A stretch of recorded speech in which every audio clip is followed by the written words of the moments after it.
खणी आंदोलन को रोकने सरकार कठोर निष्पत्ति तालचेर 6 मास लागू है एस्मा आईन। यह तालचेर समस्त कोईला खनि सहित राष्ट्रायत्त उद्योग में बलवत्तर रहिदिन तले किछि दुर्बृत्त लिंगराज खनि भितर पशि टाइम ऑफिस भांगा सहित कोईला परिवहन में नियोजित थिबा गाड़ीगुड़ी को भांगी देथिले, जाहाकु नै ठिका ड्राइवर संघ पक्षरु सुरक्षा दाबी करी स्टीयरिंग छाड़ आंदोलन करा जायथिला। फल उत्पादित कोईला को परिवहन करिबारे समस्त कोईला खनि रे अचलावस्था सृष्टि होइथिला। एथिजोगु विद्युत प्रकल्पगुड़िक कोईला संकट आशंका नहीं राज्य सरकार कोईला खनि सहित समस्त राष्ट्रायत्त उद्योग में 6 मास एस्मा आईन को लागू करिसेंति।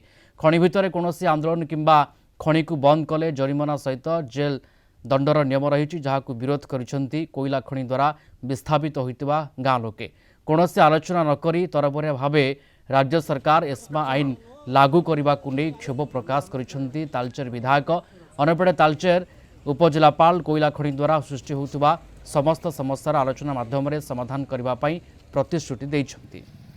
एस्मा लागू है ये राज्य सरकार गोटे चक्रांत आमठू आम मौलिक अधिकार छड़े ने स्ट्राइक करूँ ना एत दिन है बसुचु धारणा बसुलु ये कलु जहाँ भी कलु कि आम तो राज्य सरकार किसी कथा शुणुना तो कौन करूँ सी एक्समा एवं लगेदे कौन करूँ सरकार परिवर्तन हैला परे एवं एक अभावन परिस्थिति है जे सरकार चाहूना कौन लोक मान समस्या को समाधान करने एवं समस्या को जटिल करने प्रयास करुछंती। Essential services maintenance act under गोटे ऑर्डर पास करछंती जोटा कि 6 मास में लागू रहिबो। एबे तो काली आरंभ करी 17 नवेम्बर आरंभ करी 6 मास जाए लागू रहिबो।